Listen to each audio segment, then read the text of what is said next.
Resmi cerai, Arumi membawa rahasia yang tak terduga. Benih rizki. Ia melarikan diri untuk melahirkan dalam kesendirian.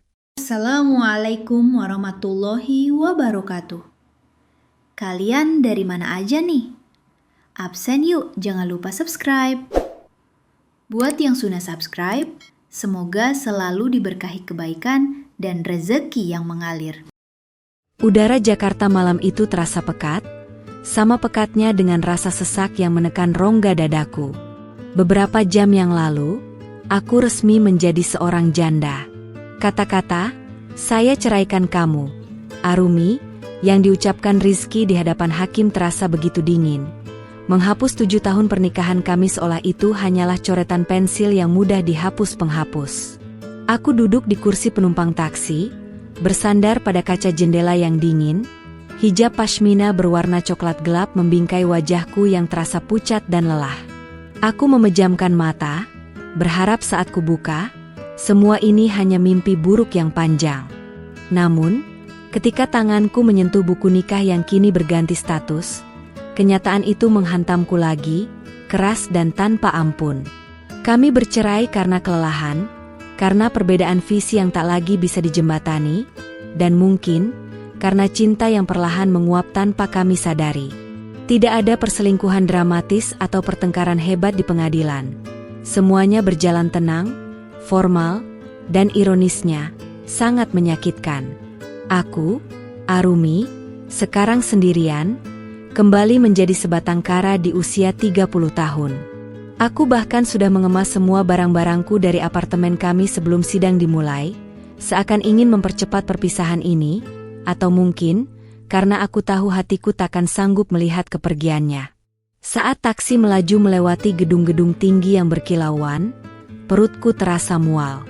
Bukan mual karena patah hati, tapi mual yang menusuk dan aneh. Sudah beberapa hari ini aku merasa tidak enak badan, dan aku menyalahkannya pada stres pasca perceraian. Kepalaku pusing, penciumanku menjadi sangat sensitif. Bahkan aroma pengharum mobil taksi ini saja membuatku ingin muntah. Setibanya di kontrakan kecil yang kusewa di pinggiran Jakarta Timur, aku langsung berlari ke kamar mandi. Setelah isi perutku kosong, aku berdiri di depan cermin, wajahku sembab, mata bengkak, tetapi ada sesuatu yang lain di mataku. Aku mencoba meyakinkan diriku bahwa ini hanyalah flu perut biasa. Aku mencoba mengabaikan keterlambatan jadwal bulananku yang sudah lewat 2 minggu. Aku terlalu sibuk merencanakan perpisahan ini, terlalu sibuk mengurus dokumen pengadilan, sehingga hal sekecil itu terabaikan. Malam itu, untuk menenangkan pikiran, aku mengambil kotak P3K dan menemukan tes kehamilan yang sudah lama tersimpan. Warisan dari masa-masa awal pernikahan kami ketika kami masih penuh harap menantikan kehadiran buah hati. Tanganku gemetar saat mengikuti instruksi yang tertera di kemasan. Jantungku berdebar kencang, menyaingi detak jarum jam dinding di luar kamar mandi. Ada secuil harapan konyol yang menyelip di hatiku, harapan yang seharusnya sudah mati bersama ikatan pernikahan kami. Namun, harapan itu kini bertemu dengan rasa takut yang dingin. Bagaimana jika semua penantian kami yang sia-sia selama ini justru terjawab di saat yang paling tidak tepat? Di saat aku baru saja melepaskan statusku sebagai istri, aku meletakkan alat itu di pinggiran wastafel, menjauhkan pandangan selama 5 menit yang terasa seperti sewindu. Setiap detik adalah siksaan. Setiap detik adalah pertarungan antara keinginan untuk melihat 2 garis dan ketakutan akan konsekuensi yang akan dibawanya. Aku berdoa di dalam hati, doa yang bercampur aduk antara penyesalan dan permohonan. Aku meminta petunjuk, meminta kekuatan, dan meminta keberanian. Ketika aku akhirnya memaksakan diri untuk menoleh, cahaya lampu neon kamar mandi yang remang-remang seolah memfokuskan dirinya pada satu benda kecil berwarna putih itu. 2 garis merah, jelas dan tegas, terpampang di sana. 2 garis yang menjadi jawaban atas teka-teki mual dan pusing yang kurasakan. 2 garis yang merupakan janji kehidupan di tengah kehancuran. Air mataku menetes, bukan air mata kesedihan, melainkan perpaduan antara keterkejutan yang luar biasa dan kebahagiaan yang tersembunyi. Aku hamil. Aku mengandung benih rizki. Di hari aku resmi berpisah darinya, aku mengetahui bahwa aku membawa sebagian darinya di dalam diriku. Ini adalah rahasia yang terlalu besar, terlalu sakral, dan terlalu berbahaya untuk diungkapkan kepada siapapun. Aku menyentuh perutku yang masih rata di balik gamis longgarku. Ini adalah keajaiban kecilku.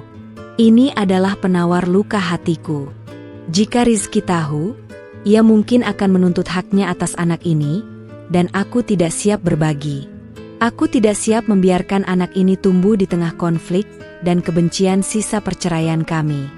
Aku ingin ia murni, tanpa beban masa lalu. Keputusan itu muncul dengan cepat dan sekeras baja. Aku akan menyimpan kehamilan ini sendirian. Aku akan menjauh dari semua orang yang mengenalku. Aku akan menghilang. Aku akan melahirkan anak ini dalam kesendirian, membesarkannya dengan seluruh cinta yang kumiliki, dan tidak akan membiarkan dunia, terutama Rizky, tahu tentang keberadaannya.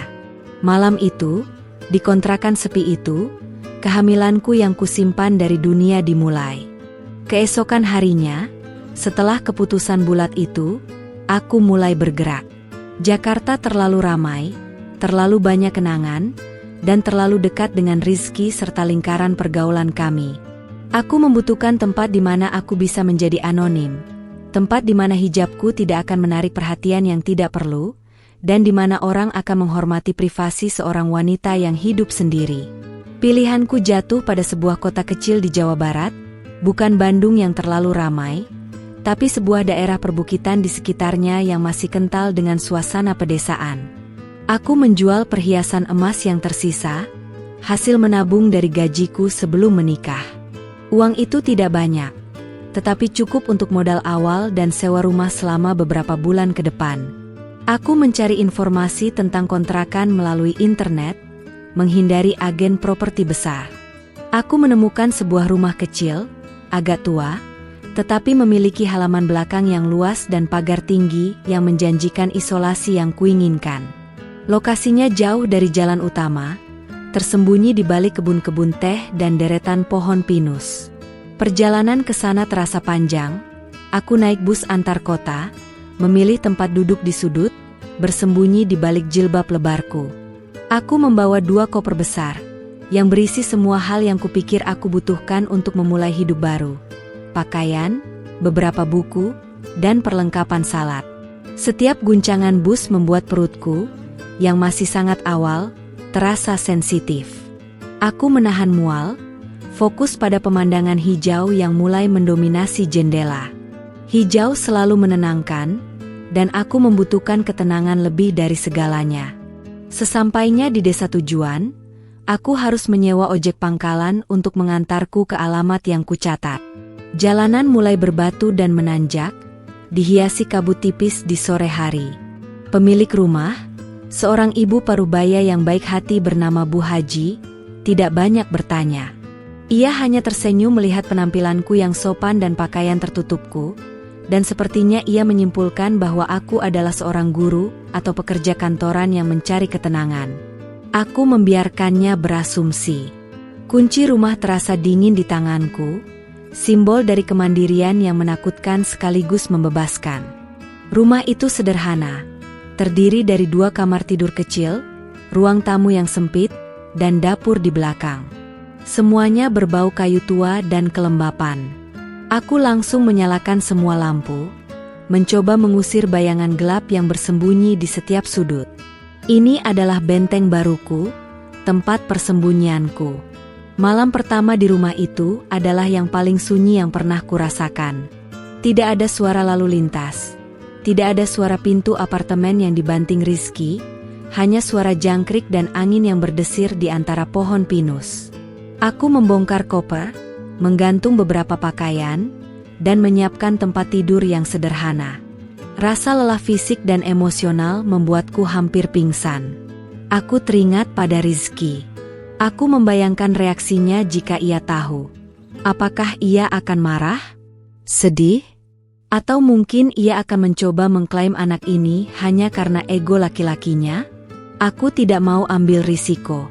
Kehamilan ini adalah milikku, buah dari perjuanganku, dan aku berhak menjaganya tanpa campur tangan siapapun. Aku tahu bahwa tindakanku ini mungkin egois, mungkin tidak adil bagi Rizky, tetapi ini adalah satu-satunya cara bagiku untuk bertahan hidup. Aku menyentuh perutku lagi, merasakan sedikit benjolan kecil yang mulai terbentuk, meskipun hanya aku yang bisa merasakannya. Aku berjanji padanya, kita akan baik-baik saja, Nak. Kita punya satu sama lain. Air mata yang kutahan sepanjang perjalanan akhirnya tumpah. Tetapi kali ini, air mata itu terasa hangat, bukan asin dan pahit seperti di pengadilan. Itu adalah air mata dari seorang ibu yang baru menemukan makna hidupnya kembali. Aku tahu aku harus hati-hati dalam memilih dokter kandungan. Aku tidak bisa pergi ke klinik besar di mana rekam medisku mudah dilacak. Aku harus mencari bidan desa atau praktik dokter kecil yang hanya menerima pembayaran tunai dan tidak banyak mencatat. Itu adalah risiko besar, tetapi keamananku dan rahasia anakku adalah yang utama. Aku menghabiskan malam itu merangkai rencana detail untuk masa depan, termasuk cara mendapatkan pekerjaan lepas yang bisa kulakukan dari rumah. Aku harus menghasilkan uang, tetapi tanpa perlu meninggalkan rumah terlalu sering. Jilbabku yang selama ini menjadi simbol kepatuhanku kini juga menjadi perlindungan, sebuah lapisan tambahan yang membantuku menyamar di lingkungan baru ini. Aku hanya Arumi, seorang wanita pendatang yang sedang mencari ketenangan. Beberapa minggu berlalu, dan aku mulai terbiasa dengan rutinitas baruku. Aku bekerja sebagai penerjemah lepas dari rumah, menghabiskan waktu di depan laptop, sesekali melirik ke halaman belakang yang ditumbuhi tanaman liar. Aku jarang keluar, hanya untuk membeli bahan makanan di warung kecil milik Burina, tetangga terdekat yang letaknya sekitar 100 meter dari rumahku. Burina adalah definisi dari keramahan desa. Hangat, banyak bicara, tetapi tidak terlalu suka mencampuri urusan orang lain, atau begitulah harapanku. Saat ini, di trimester pertama, mual adalah sahabat terburukku. Aku sering terbangun di pagi hari dengan rasa pusing yang mematikan. Aku harus berhati-hati saat membeli makanan.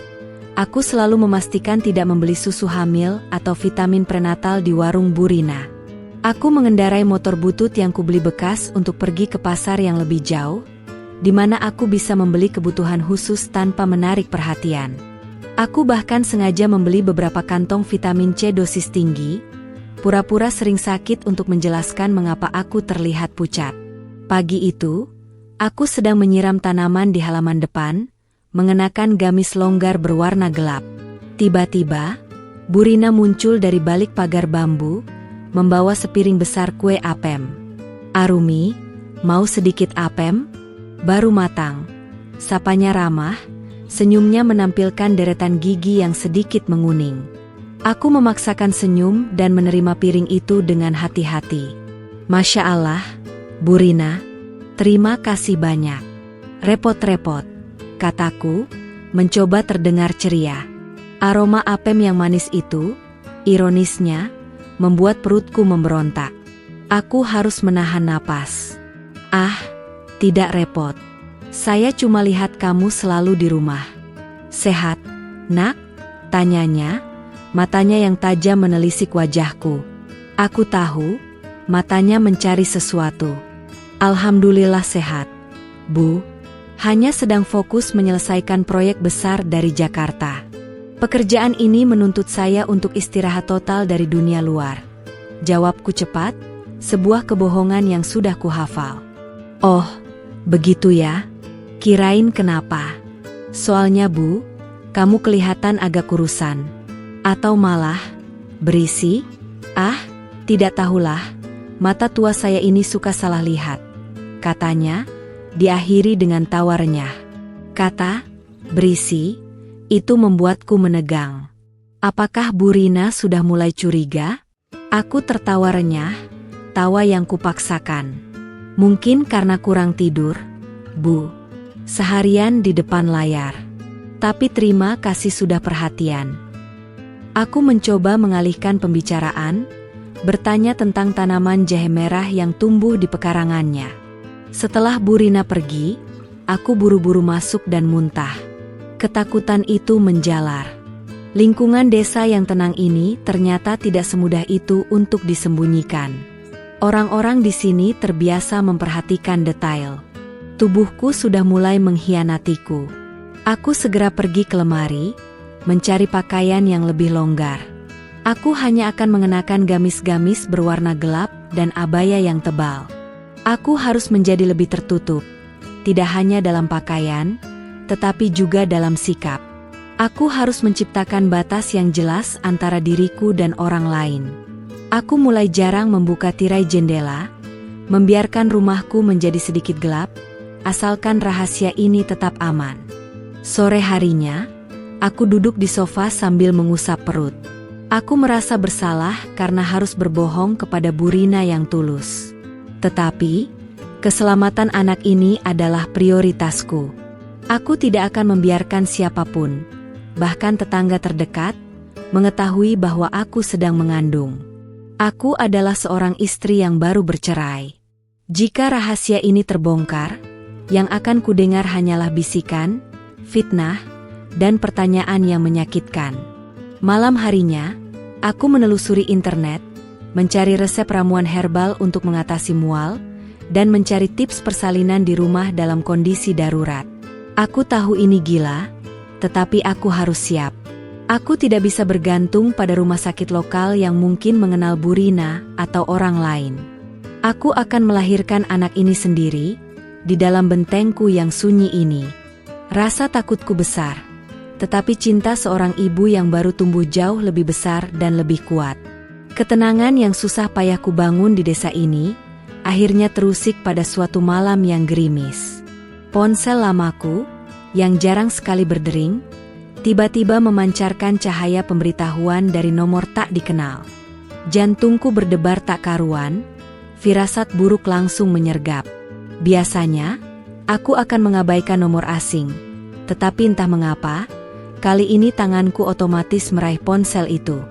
Pesan itu singkat, profesional, namun menusuk. Arumi, ini Rizky. Tolong balas. Ada dokumen properti yang belum selesai diurus pasca perceraian kita. Ini penting untuk penyelesaian harta Gonogini. Saya tunggu balasanmu. 3 baris teks itu seketika menghapus semua kedamaian yang kurasakan. Rizky. Nama itu adalah bayangan yang kuharap sudah lama kukubur. Ia telah melacakku, atau setidaknya, ia sedang mencoba. Kekhawatiran terbesarku bukan pada dokumen atau harta Gonogini, melainkan pada kemungkinan bahwa ia akan menemukan keberadaanku yang tersembunyi. Aku duduk di sofa kayu, memegangi perutku yang sudah mulai menampakkan bentuknya di balik abaya. Jika aku merespons, itu berarti membuka pintu komunikasi, dan dari situ, ia bisa menanyakan keadaanku, atau bahkan mencoba mencariku di alamat lama. Jika aku kembali ke Jakarta untuk mengurus dokumen, kehamilanku yang sudah memasuki bulan keempat ini pasti akan terbongkar. Aku menarik napas dalam-dalam, mengembuskannya perlahan, mencoba menenangkan debaran yang menggila. Keputusan harus segera diambil, dan itu harus keputusan yang tegas dan final. Aku tidak butuh harta itu. Aku tidak butuh drama atau konflik tambahan. Anak ini jauh lebih berharga daripada seluruh properti yang kami miliki. Aku segera menekan tombol blokir pada nomor tersebut. Aku memutuskan untuk mengorbankan hakku atas harta Gonogini sepenuhnya. Biarkan Rizky mengambil semuanya.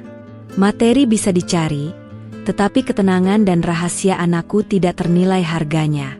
Aku rela menjadi miskin, asalkan aku bisa melahirkan anak ini dengan damai, tanpa intervensi dari masa lalu yang menyakitkan. Rizky mungkin akan marah. Ia mungkin akan menganggapku kekanak-kanakan atau sengaja melarikan diri dari tanggung jawab. Biarlah. Semua penilaian itu tidak penting lagi. Yang penting kini adalah diriku dan janin yang kurawat dengan penuh perjuangan. Aku menghapus semua pesan dan data kontak lama, memastikan tidak ada lagi celah komunikasi yang bisa dimanfaatkan olehnya. Malam itu, hujan di luar semakin deras, mencerminkan badai yang berkecamuk di dalam hatiku. Aku berjalan mondar-mandir di ruang tamu yang sempit, berpikir keras tentang skenario terburuk. Bagaimana jika Rizky datang ke desa ini? Bagaimana jika ia bertanya kepada Bu Rina? Aku harus memiliki rencana cadangan. Aku memutuskan untuk mencari tahu lebih banyak tentang seluk-beluk desa ini, termasuk jalur-jalur alternatif untuk keluar masuk. Aku mulai menyiapkan sedikit uang tunai dalam tas terpisah, jaga-jaga jika aku harus melarikan diri tanpa sempat berpikir dua kali. Aku harus menjadi lebih waspada, seperti seorang prajurit yang menjaga benteng terakhirnya. Konflik internal ini sangat menyiksa. Aku tahu, secara hukum, aku berhak atas harta itu, dan Rizky seharusnya menjadi ayah yang tahu tentang anak ini. Tetapi, memikirkan anak ini tumbuh di bawah bayang-bayang perceraian yang dingin dan pertengkaran hak asuh membuatku bergidik. Aku tidak ingin anakku menjadi korban dari kegagalan kami berdua. Aku menyalakan lampu belajar, membuka laptop, dan mulai mencari tahu tentang prosedur pengabaian hak waris atau harta gono gini. Aku ingin memutus semua hubungan legal yang mungkin masih mengikatku pada Rizky dan kehidupanku di Jakarta. Aku harus menjadi hantu, menjadi tidak terdeteksi, demi keselamatan emosional kami berdua. Aku menyentuh perutku dan berbisik, "Ayahmu mungkin mencariku, Nak, tapi bukan karena kamu. Aku akan menjagamu dari semua kekacauan itu." Bisikan itu adalah janji dan sumpah. Aku harus melindungi diriku sendiri agar bisa melindungi anak ini. Sejak pesan Rizky itu datang, tidurku tidak lagi nyenyak. Aku sering terbangun di tengah malam, mendengar suara motor di kejauhan, dan langsung panik, mengira itu adalah dia. Ketenangan yang kucari di desa ini ternyata hanyalah ilusi yang rapuh, mudah dihancurkan oleh satu pesan singkat dari masa lalu. Aku harus segera kembali fokus pada kehamilan, dan melupakan segala sesuatu yang berbau Jakarta. Memasuki bulan kelima kehamilan, bentuk perutku sudah tidak bisa lagi disembunyikan hanya dengan abaya longgar. Aku mulai terlihat seperti ibu hamil pada umumnya, meskipun aku berusaha keras berjalan dan bergerak dengan sangat hati-hati agar tidak menarik perhatian.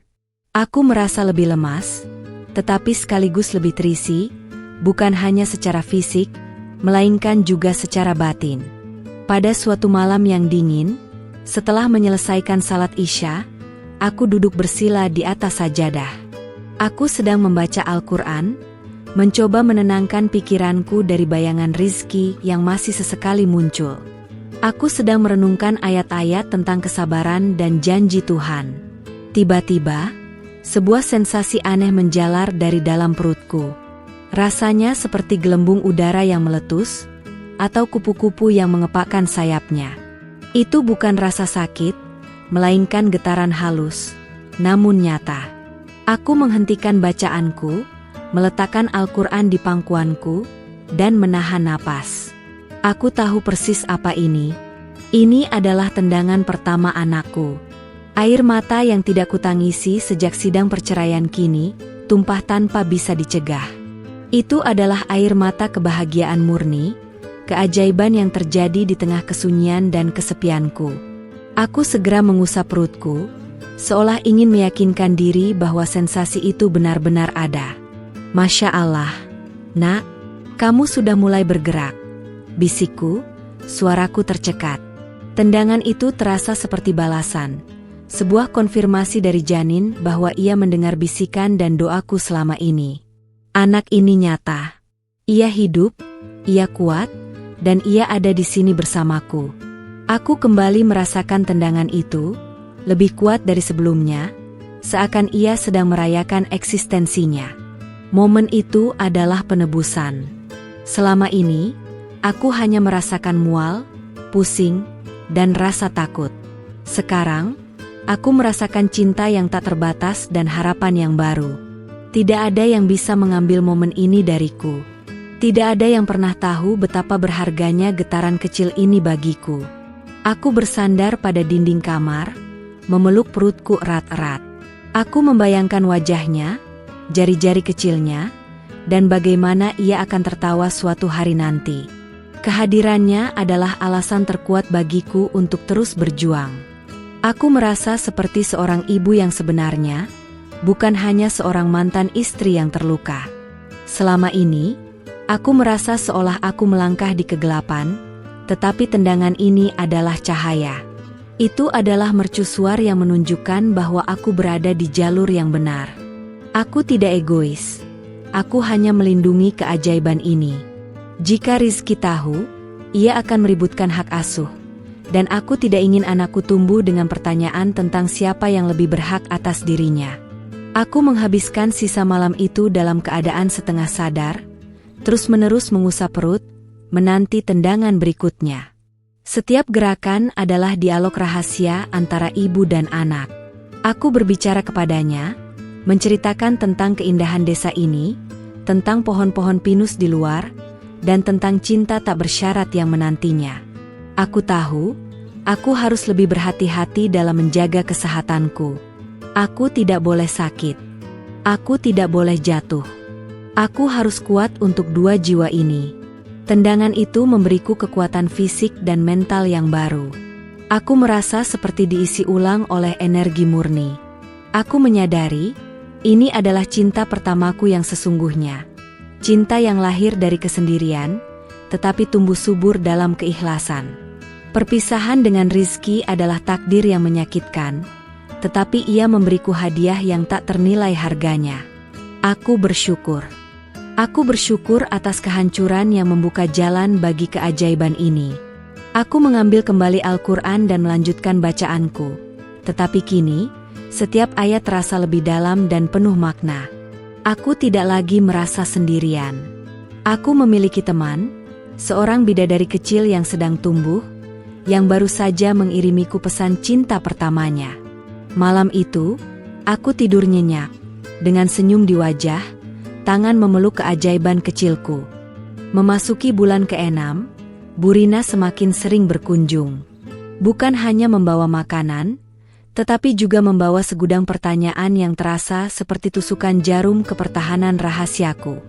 Perutku, meskipun tertutup abaya tergelap, tidak bisa lagi menipu mata seorang ibu yang berpengalaman.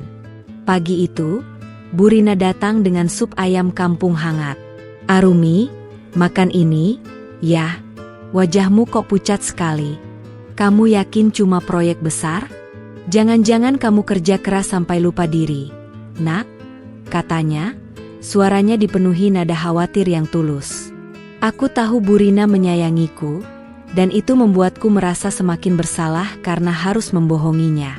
"Terima kasih banyak, Bu. Tentu saja saya makan," jawabku, mencoba menghindari tatapan matanya. Aku segera menerima mangkuk itu dan berpura-pura mencicipinya, meskipun aroma kaldu yang kuat membuatku ingin muntah. Bu Rina duduk di kursi teras, tidak mau segera pergi. Ia memandangiku dengan tatapan yang semakin intens. "Arumi, saya ini sudah tua, sudah lihat banyak hal. Di desa ini, orang tidak banyak bicara, tapi mereka memperhatikan." "Maksud, Bu?" tanyaku, nadaku berusaha tenang, meskipun jantungku sudah berdegup kencang seperti genderang. Aku mencoba fokus pada sup di tanganku, mengaduk-aduknya. "Beberapa kali saya lihat kamu beli madu khusus di pasar sana. Lalu, kamu sering sekali muntah di pagi hari, kedengaran sampai ke rumah saya," katanya tanpa basa-basi. Bu Rina memang tinggal agak jauh, tetapi desa ini sangat sunyi, dan dinding rumahku tidak setebal yang kuharap. Aku tertawa renyah, tawa yang kupaksakan. "Ah, itu batuk, Bu. Saya memang punya penyakit paru-paru bawaan, harus minum madu terus. Dokter saya di Jakarta yang menyarankan. Saya juga sering mual karena obat-obatan yang saya konsumsi." Aku mengarang cerita dengan cepat, mencoba membuatnya masuk akal. Bu Rina tidak terlihat puas. Ia menghela napas panjang. "Arumi," panggilnya dengan suara pelan dan serius, membuatku terdiam. Ia mencondongkan tubuhnya ke depan. "Kamu sudah cerai. kan? Kami di sini tahu, meskipun kamu tidak cerita. Suami kamu itu tidak kembali lagi, kan? Iya, Bu. Sudah selesai di pengadilan, kataku, membenarkan statusku. Aku tahu, berita seperti ini akan menyebar cepat di desa. Lalu, Bu Rina melontarkan pertanyaan yang selama ini paling kutakuti. Matanya menatap lurus ke mataku, tanpa celah. Arumi, kamu tidak sedang mengandung, kan? Jangan bohong sama saya, Nak. Dunia seolah berhenti berputar. Udara terasa tipis. Aku merasa darah mengalir mundur ke ujung kakiku. Ini adalah momen kritis. Jika aku goyah sedikit saja, rahasia ini akan terbongkar, dan aku akan menjadi bahan gunjingan seluruh desa, mengganggu kedamaian yang kucari. Aku memaksakan senyum tulus, yang mungkin terlihat seperti seringai kesakitan. Astagfirullah, Bu Rina. Tidak, Bu. Saya hanya bertambah gemuk karena stres dan tidak berolahraga. Saya sedang sendirian, Bu. Mana mungkin saya hamil? Suaraku terdengar meyakinkan, sedikit bergetar, tetapi tegas. Ya, saya pikir juga begitu. Tapi, kamu tahu, perutmu agak besar untuk sekadar gemuk.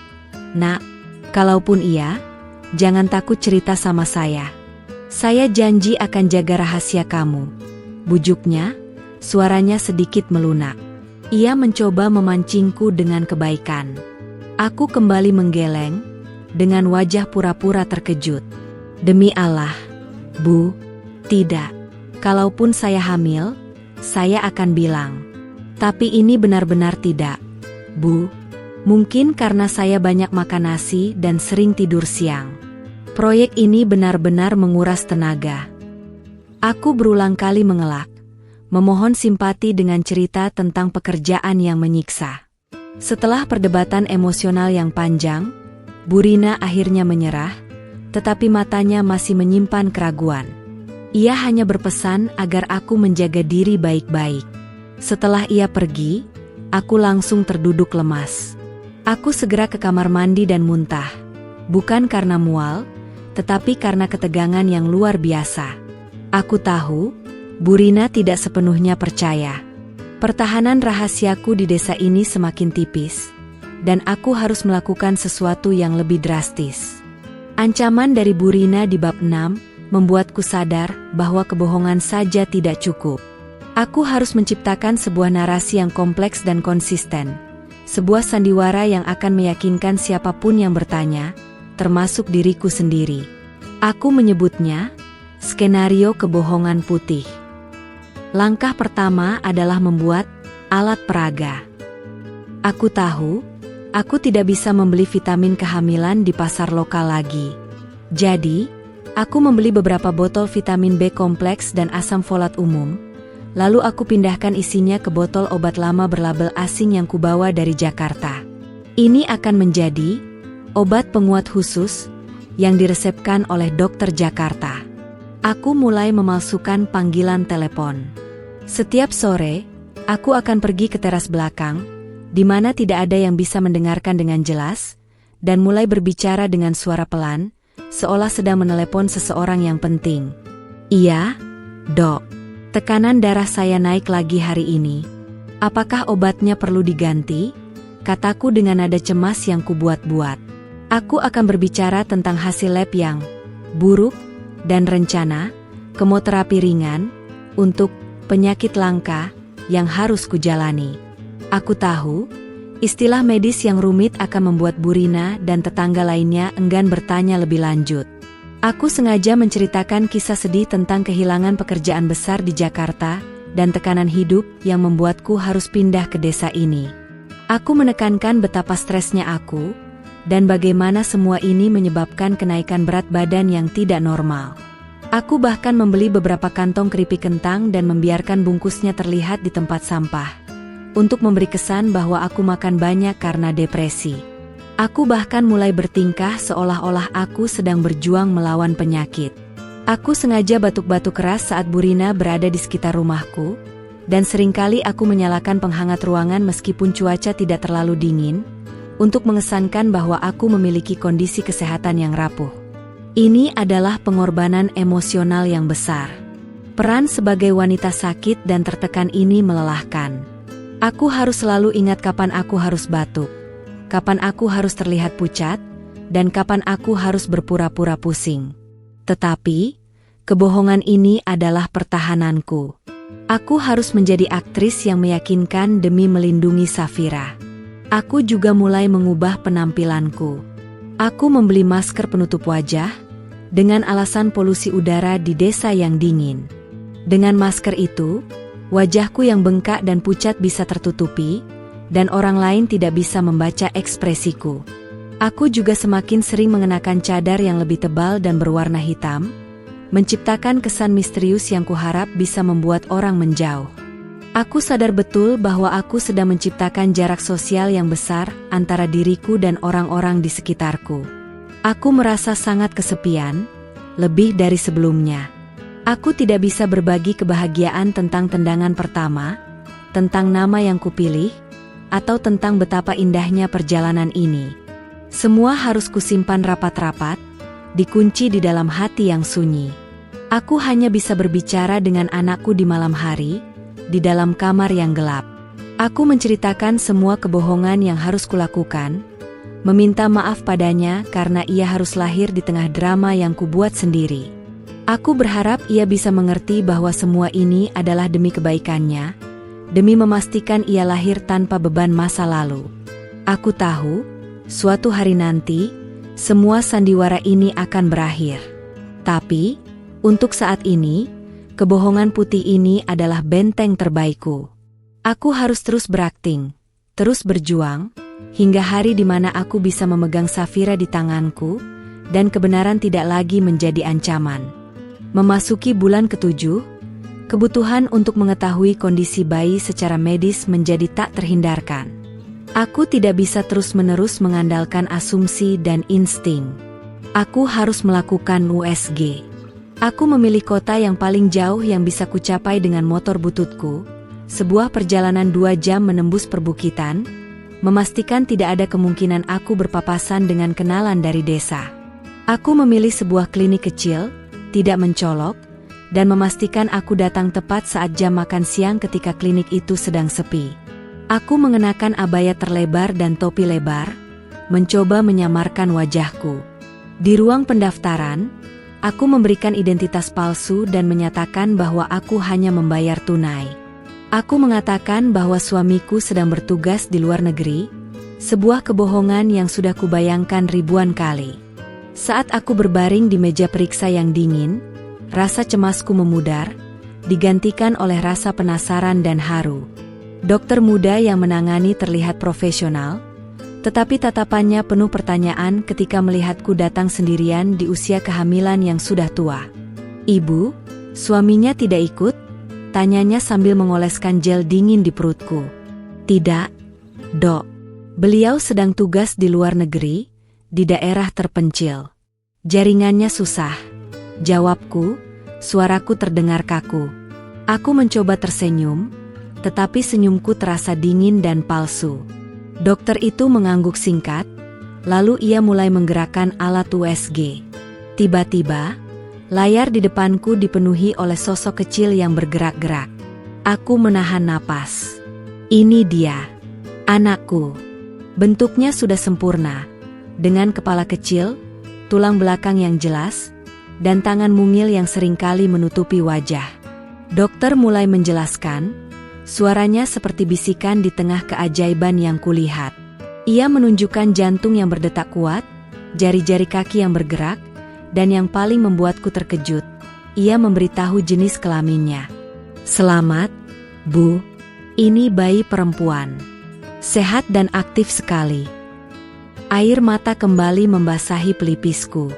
Aku melihat wajahnya di layar, melihat tangannya yang sedang memegang tali pusar, dan membayangkan betapa bahagianya Rizky jika ia ada di sini. Aku membayangkan tangannya menggenggam tanganku, matanya berkaca-kaca melihat buah hati kami. Gema cinta yang hilang itu menghantamku dengan keras. Dokter kembali bertanya tentang suamiku.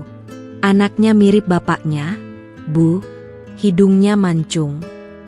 Aku hanya bisa tersenyum masam, tidak tahu harus menjawab apa. Aku membiarkan kebohongan tentang suami yang sedang bertugas di luar negeri menjadi satu-satunya narasi. Setelah pemeriksaan selesai, aku buru-buru membayar dan keluar dari klinik, seolah takut ada orang yang akan mengenaliku. Di dalam motor, aku menepikan kendaraan di pinggir jalan yang sepi dan menangis lagi. Tangisan itu kali ini adalah campuran antara kebahagiaan karena anakku sehat dan kesedihan, karena aku harus melalui semua ini sendirian. Aku memandang amplop berisi hasil USG itu, melihat cetakan foto hitam putih wajah malaikat kecilku. Inilah Safiraku. Momen itu adalah konfirmasi bahwa semua pengorbananku tidak sia-sia. Perjalanan 2 jam yang melelahkan itu adalah ziarah kebahagiaan dan kesedihan yang harus kujalani seorang diri. Aku kembali ke rumah dengan hati yang lebih tenang. Sekarang aku tahu ia baik-baik saja, dan ia adalah perempuan. Aku bisa mulai menyiapkan namanya. Safira, permata biru, yang akan menjadi cahaya di kegelapanku. Aku tahu, petualangan ini tinggal sebentar lagi mencapai garis akhir. Memasuki bulan ke-8, tubuhku terasa seperti dihuni oleh beban yang melebihi kemampuannya. Berat badan bertambah drastis, kakiku bengkak seperti balon, dan tidur menjadi kemewahan yang jarang kudapatkan. Rasa sakit punggung menjadi makanan sehari-hari, menekan tulang belakangku setiap kali aku mencoba berdiri atau duduk terlalu lama. Pekerjaanku sebagai penerjemah lepas semakin sulit kulakukan. Aku sering harus berhenti di tengah kalimat, mencoba mencari posisi yang nyaman untuk meredakan nyeri yang menusuk. Aku mulai kehabisan uang. Pekerjaan tidak sebanyak dulu, dan biaya hidup semakin menipis. Aku mulai menjual beberapa barang elektronik kecil yang kubawa dari Jakarta, hanya untuk membeli kebutuhan dasar dan susu. Suatu sore, saat aku sedang mencoba mencuci piring di dapur, rasa sakit yang sangat kuat dan tiba-tiba menghantam perutku. Aku terjatuh, pegangan tanganku terlepas, dan piring pecah berhamburan di lantai. Aku menjerit kecil, menahan rasa sakit yang terasa seperti kram perut yang hebat, tetapi berkali-kali lipat lebih intens. Ini adalah kontraksi palsu, yang dikenal sebagai Braxton Hicks. Aku tahu itu, karena aku sudah banyak membaca tentangnya. Tetapi, mengalaminya sendirian, tanpa ada yang bisa kupanggil, membuatku panik. Aku terbaring di lantai dapur yang dingin, memeluk perutku, air mata mulai mengalir deras. Ya Allah, jangan sekarang. Aku mohon, belum waktunya, bisikku di antara desahan kesakitan. Aku mencoba merangkak, menjauhi pecahan piring yang berserakan di sekitar kakiku. Ketakutan akan melahirkan prematur dan bahaya di sekitarku membuatku menggigil. Setelah beberapa menit yang terasa seperti keabadian, rasa sakit itu mereda. Aku perlahan bangkit, bersandar pada dinding. Keringat dingin membasahi seluruh tubuhku. Aku membersihkan pecahan piring itu dengan gemetar, menyadari betapa rentannya aku sendirian.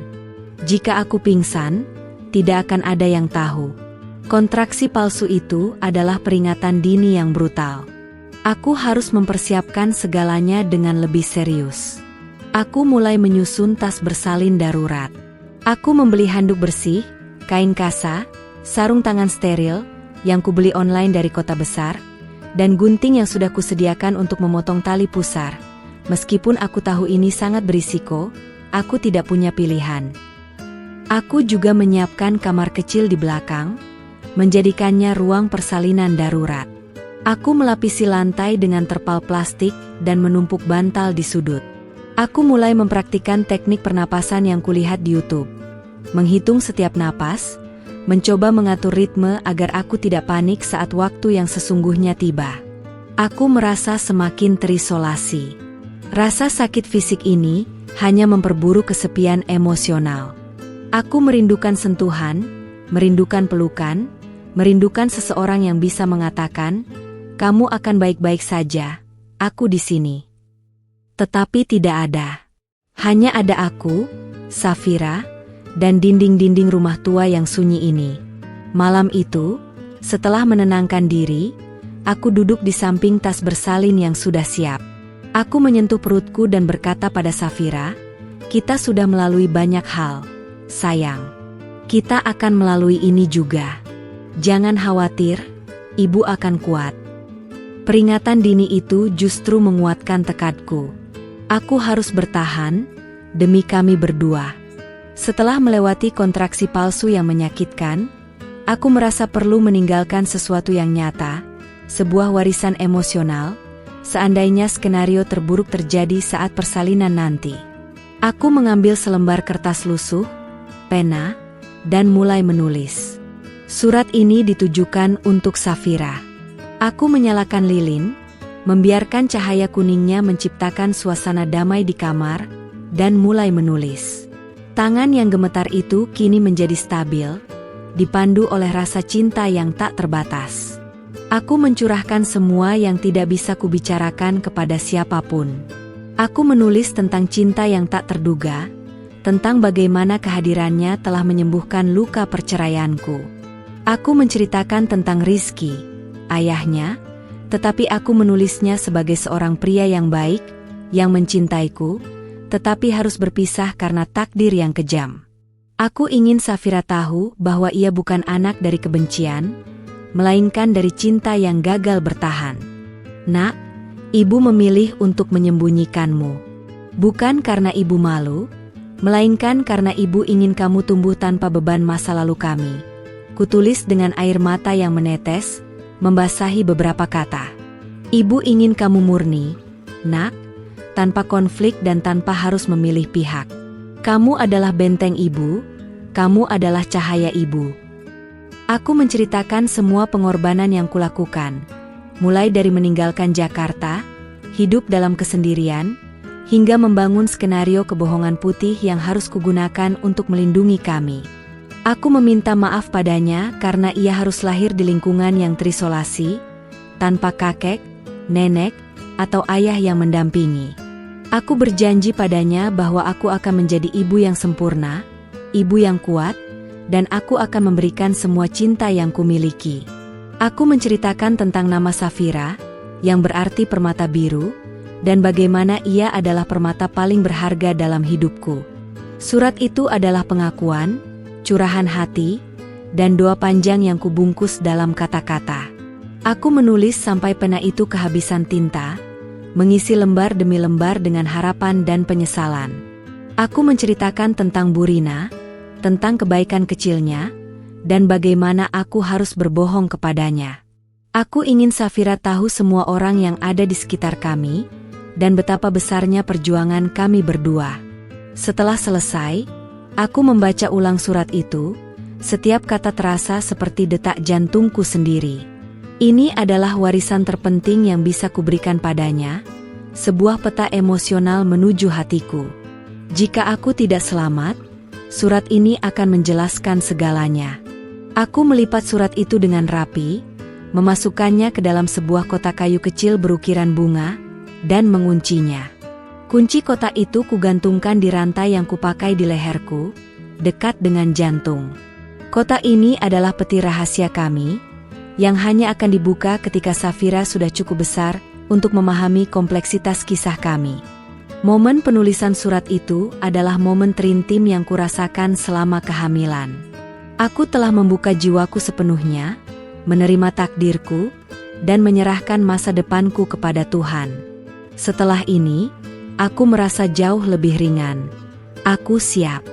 Minggu-minggu terakhir sebelum perkiraan tanggal persalinan terasa seperti penantian di ujung jurang. Waktu berjalan sangat lambat, dan aku harus menjaga kewaspadaan tingkat tinggi. Aku memasuki fase isolasi ekstrim. Aku mulai memutus semua komunikasi, bahkan dengan Burina. Jika Burina datang, aku akan berpura-pura sedang tidur atau sibuk di dalam rumah, tidak membuka pintu sama sekali. Aku bahkan menempelkan kertas bertuliskan, harap tidak diganggu. Sedang menyelesaikan proyek besar, butuh konsentrasi total, di pagar depan. Aku menutup semua tirai jendela rapat-rapat, membiarkan rumahku menjadi gelap dan lembab. Aku takut ada mata yang mengintip dan melihatku berjalan dengan perut yang sangat besar. Lampu hanya kumatikan saat aku benar-benar membutuhkannya. Kehidupanku kini berputar di antara kamar tidur dan kamar mandi, serta ruang persalinan darurat yang sudah kusiapkan. Aku mulai memasak makanan dalam jumlah besar untuk beberapa hari, menyimpannya di lemari es agar aku tidak perlu repot memasak setiap hari. Energi fisikku sudah sangat terkuras. Hanya untuk berjalan dari kamar ke dapur saja, aku sudah harus mengerahkan seluruh tenagaku. Kakiku bengkak luar biasa, dan setiap gerakan terasa menyakitkan. Aku menghabiskan sebagian besar waktu dengan membaca buku-buku tentang persalinan alami dan perawatan bayi baru lahir. Aku membaca setiap baris berulang-ulang, mencoba menghafal semua tahapan, semua komplikasi yang mungkin terjadi, dan cara mengatasinya sendirian. Pengetahuan adalah satu-satunya senjata yang kumiliki melawan ketakutan. Ketakutan terbesar datang saat malam. Aku sering mengalami mimpi buruk tentang rizki yang muncul dan merebut Safira dariku.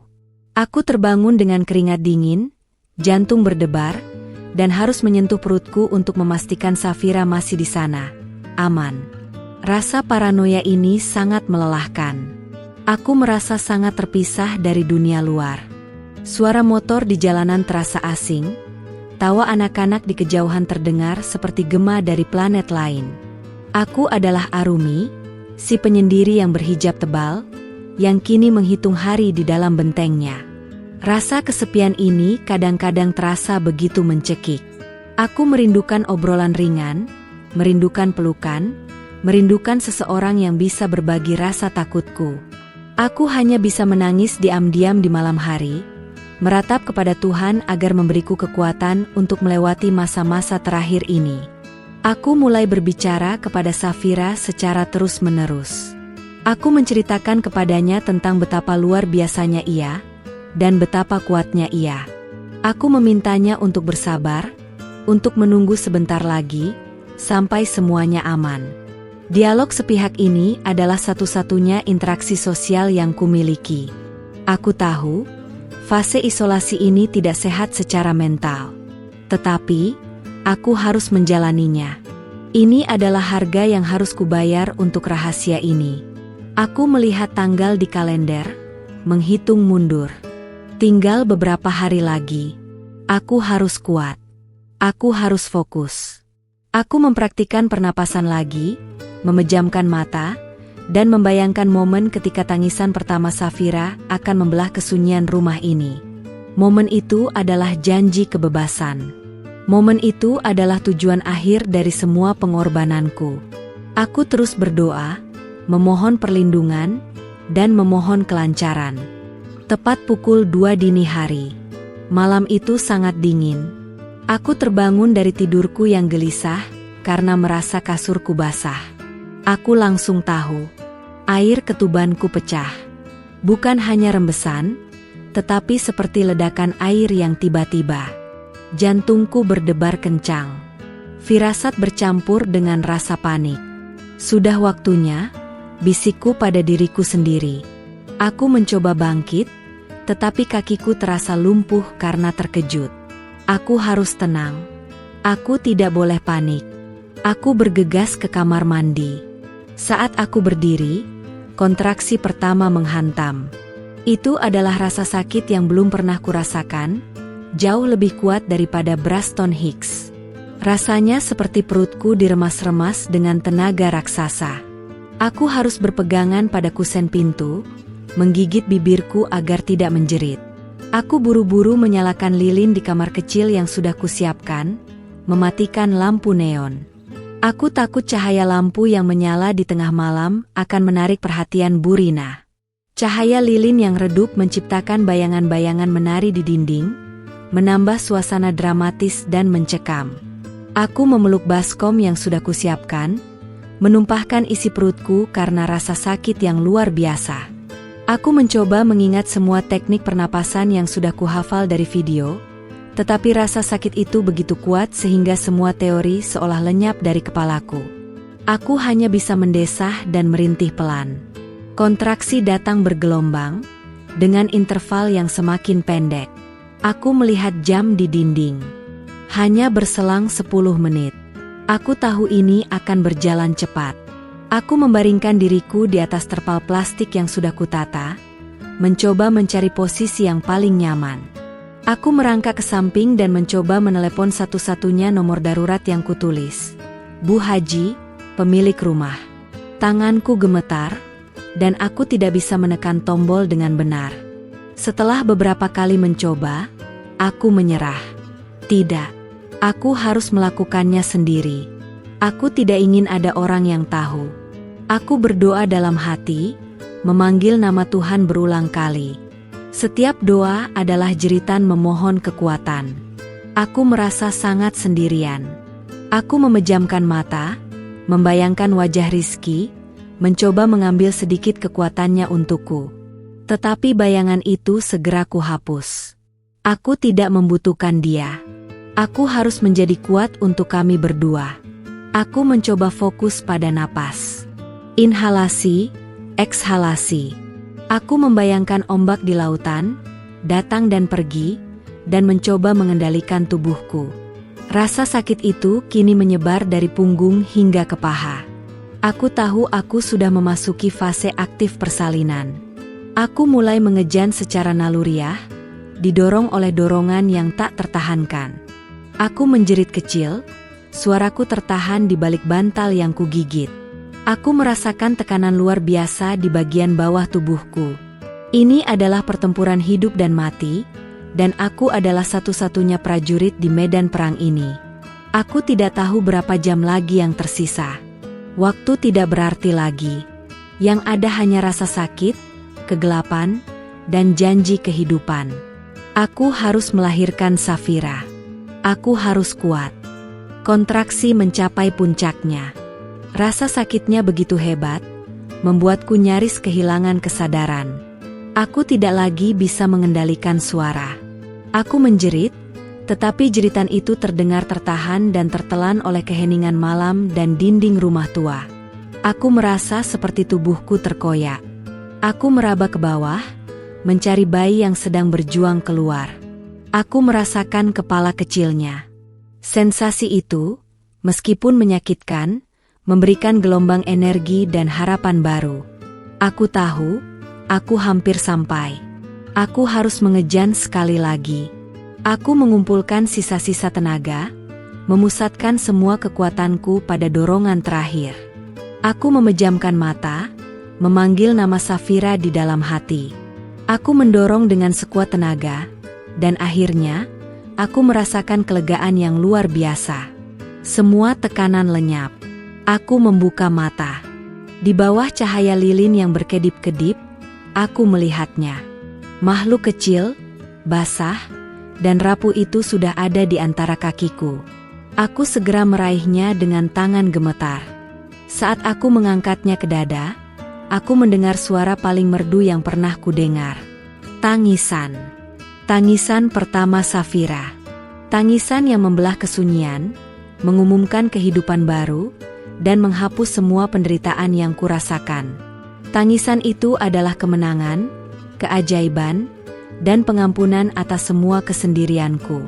Aku mendekapnya erat-erat di dada, kulit kami bersentuhan, kehangatan itu instan. Aku melihat wajahnya. Wajah kecil yang damai, dengan mata tertutup.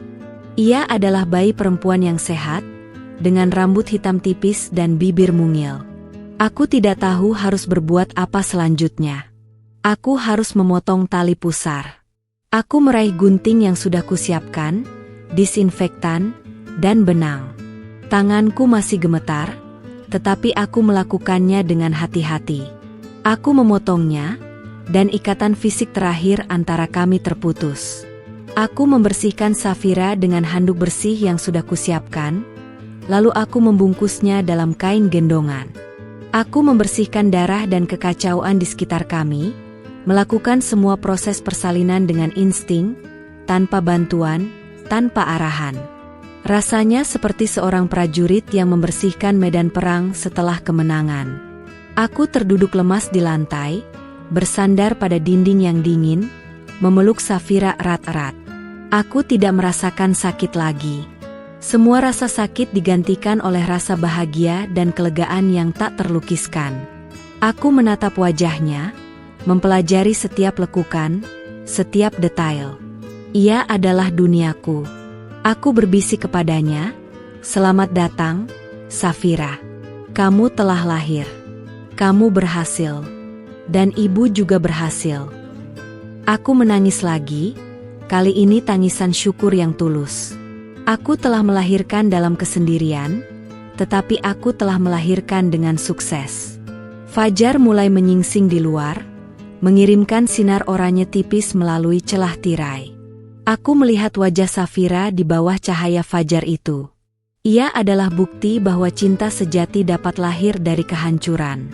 Ia adalah permata biruku, dan ia kini aman di pelukanku. Aku tahu, mulai sekarang, hidupku akan berubah total. Aku harus menjadi ibu tunggal yang kuat. Aku harus menjaga rahasia ini seumur hidup. Tetapi, melihat wajah damainya, aku tahu aku bisa melakukan apapun.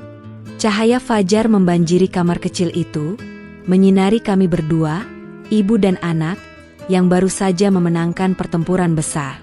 Safira tertidur pulas di pelukanku, napasnya terdengar halus dan teratur. Aku masih duduk di lantai, bersandar, terlalu lelah untuk bergerak, tetapi terlalu bahagia untuk tidur. Aku memandang wajahnya lagi, wajah yang sama sekali baru, tetapi terasa sangat akrab. Aku mengusap pipinya dengan ujung jari, merasakan kulitnya yang selembut sutra. Disinilah rizki, ia memiliki hidung mancung rizki, tetapi garis bibirnya adalah milikku. Ia adalah perpaduan sempurna dari kami berdua, ikatan yang tidak bisa dihapus oleh perceraian. Aku teringat pada nama yang telah kusiapkan, Safira, yang berarti permata biru. Nama itu terasa pas. Ia adalah permata yang baru kutemukan setelah semua kekacauan, permata yang harus kusimpan rapat-rapat agar tidak dicuri. Aku mencium keningnya, dan Safira menggeliat sedikit. Aku mulai merasakan lapar yang luar biasa dan kebutuhan untuk membersihkan diri. Dengan sisa-sisa tenaga, aku mencoba berdiri. Rasanya seperti baru saja berlari maraton. Aku harus sangat hati-hati. Aku membersihkan kekacauan persalinan di kamar, membungkus semua yang kotor ke dalam kantong plastik hitam, dan menyembunyikannya di gudang belakang. Aku memandikan diri dengan air hangat, lalu kembali ke Safira, yang kini sedang menangis pelan, mencari makan. Aku membawanya ke kamar utama, membaringkannya di kasur, dan mulai mencoba memberinya ASI. Pengalaman pertama ini terasa canggung dan menyakitkan, tetapi insting keibuan mengambil alih. Safira mulai menyusu dengan lahap, dan aku merasakan kehangatan yang luar biasa menjalar di seluruh tubuhku. Momen ini adalah momen penebusan. Seluruh kesedihan, kesepian, dan ketakutan yang kurasakan selama 9 bulan seolah lenyap, digantikan oleh pemandangan Safira yang menyusu dengan tenang. Aku telah berhasil. Aku telah melahirkan anakku, dengan tanganku sendiri, dan ia kini aman. Aku menatap jam. Sudah pukul 8 pagi. Aku harus kembali menjadi Arumi yang tenang, yang sedang menyelesaikan proyek besar di kamar. Aku memastikan tidak ada jejak yang tertinggal, terutama di kamar mandi atau dapur. Aku membuka sedikit tirai jendela, membiarkan cahaya pagi masuk. Dunia di luar terlihat normal, tetapi duniaku sudah berubah selamanya. Aku kini adalah seorang ibu. Aku mengambil ponselku, yang sudah lama tidak kulihat, dan mengirim pesan kepada Bu Haji, pemilik rumah, bukan Bu Rina, mengatakan bahwa aku akan memperpanjang sewa dan akan membayar tunai bulan depan. Aku ingin memastikan aku memiliki tempat yang aman untuk membesarkan Safira. Aku menyadari, Safira bukan hanya anakku, ia adalah keajaiban. Ia adalah penawar racun kehancuran. Aku telah kehilangan suami, rumah, dan stabilitas hidupku, tetapi aku mendapatkan hal yang jauh lebih berharga. Aku berjanji pada Safira, aku akan menjadi benteng tak tergoyahkan untuknya. Aku akan membesarkannya dengan semua cinta dan kekuatan yang kumiliki. Tidak akan ada yang tahu tentang dia, terutama ayahnya, sampai aku merasa kami berdua benar-benar siap. Beberapa bulan berlalu, dan hidupku berubah menjadi rutinitas yang indah dan melelahkan. Safira tumbuh menjadi bayi yang sehat, dengan pipi gembul dan mata Rizky yang coklat. Tangisannya, tawa kecilnya, dan tatapannya yang polos adalah pusat duniaku. Aku semakin mahir menjadi ibu, sekaligus ayah, pengasuh, dan benteng pertahanan rahasia. Aku kini lebih terbuka.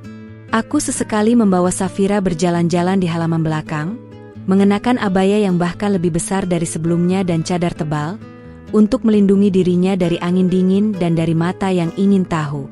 Aku mengizinkan Bu Rina untuk berkunjung sesekali, memperkenalkannya sebagai keponakan jauh, yang kuasuh karena orang tuanya sedang bekerja di luar negeri. Bu Rina, meskipun matanya masih menyimpan keraguan di awal, kini sepenuhnya jatuh hati pada Safira. Ia sering membawakan bubur kacang hijau atau sayuran dari kebunnya untukku dan keponakanku.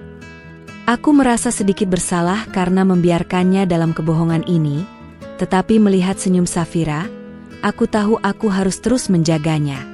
Suatu sore, aku pergi ke warung Bu Rina untuk membeli minyak goreng. Safira aku tinggalkan di rumah, sedang tidur pulas, di bawah pengawasan ketat dari baby monitor sederhana yang kubeli. Saat aku sedang membayar, Bu Rina tiba-tiba berbisik, nadanya sedikit tegang. "Arumi, kamu tahu, beberapa bulan lalu, ada tamu dari Jakarta yang mencari kamu," katanya sambil menyodorkan kembalian. Jantungku langsung mencelos. Aku mencoba menenangkan diri, menatapnya dengan wajah datar. "Oh ya? Siapa, Bu?" "Barangkali teman kuliah saya." "Bukan, Nak. Dia laki-laki." Dia bertanya soal wanita yang baru bercerai, namanya Arumi. Dia datang dengan mobil bagus, pakaiannya rapi sekali. Dia bilang mencari kamu karena ada urusan mendesak soal rumah. Jelas Bu Rina, menekankan kata rumah dengan tatapan menyelidik. Aku tahu persis siapa itu. Rizky. Ia pasti menemukan jejakku, mungkin melalui dokumen properti yang kuabaikan, atau mungkin ia melacak alamat sewaku di Jakarta dan berhasil mendapatkan petunjuk. Ia pasti sudah datang ke desa ini beberapa waktu lalu, mungkin saat aku masih dalam masa isolasi. "Oh, itu mantan suami saya, Bu," kataku, mencoba terdengar santai, meskipun tanganku sudah gemetar. Dia datang mungkin karena saya belum sempat mengurus sisa-sisa harta yang ia ambil. Dia memang suka merepotkan. Aku mengarang cerita bahwa dia adalah pria serakah yang mengejar harta. Bu Rina mengangguk, tampak puas dengan jawaban itu. Pantas saja. Orangnya terlihat baik, tapi ternyata begitu, ya. Saya bilang saja kamu sudah pindah. Saya tidak tahu kemana, dan tidak meninggalkan nomor telepon. Bu Rina tersenyum bangga karena telah melindungiku, tanpa tahu ia telah melindungi rahasia terbesar dalam hidupku.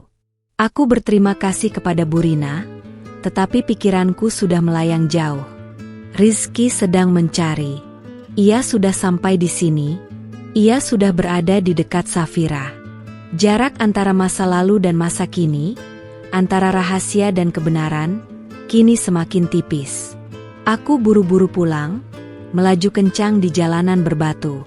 Sesampainya di rumah, aku langsung berlari ke kamar, mengangkat Safira yang baru terbangun. Aku memeluknya erat-erat, menciuminya berulang kali. "Ibu tahu, Nak, ayahmu mencari ibu. Tapi ibu tidak akan membiarkan ia tahu tentang kamu." "Tidak sekarang," bisikku di telinganya. Aku menyadari, benteng yang kubangun selama ini mungkin akan runtuh. Tetapi, rasa takutku kini digantikan oleh tekad yang membara. Aku tidak lagi rapuh seperti dulu. Aku adalah ibu Safira, dan aku akan melindunginya dengan seluruh kekuatanku. Rizky, Jika ia datang lagi, harus berhadapan dengan wanita yang sudah melahirkan sendirian dalam keheningan, wanita yang kini jauh lebih kuat dari dirinya yang dulu ia ceraikan. Ini bukan akhir, ini baru permulaan dari pertempuran seorang ibu.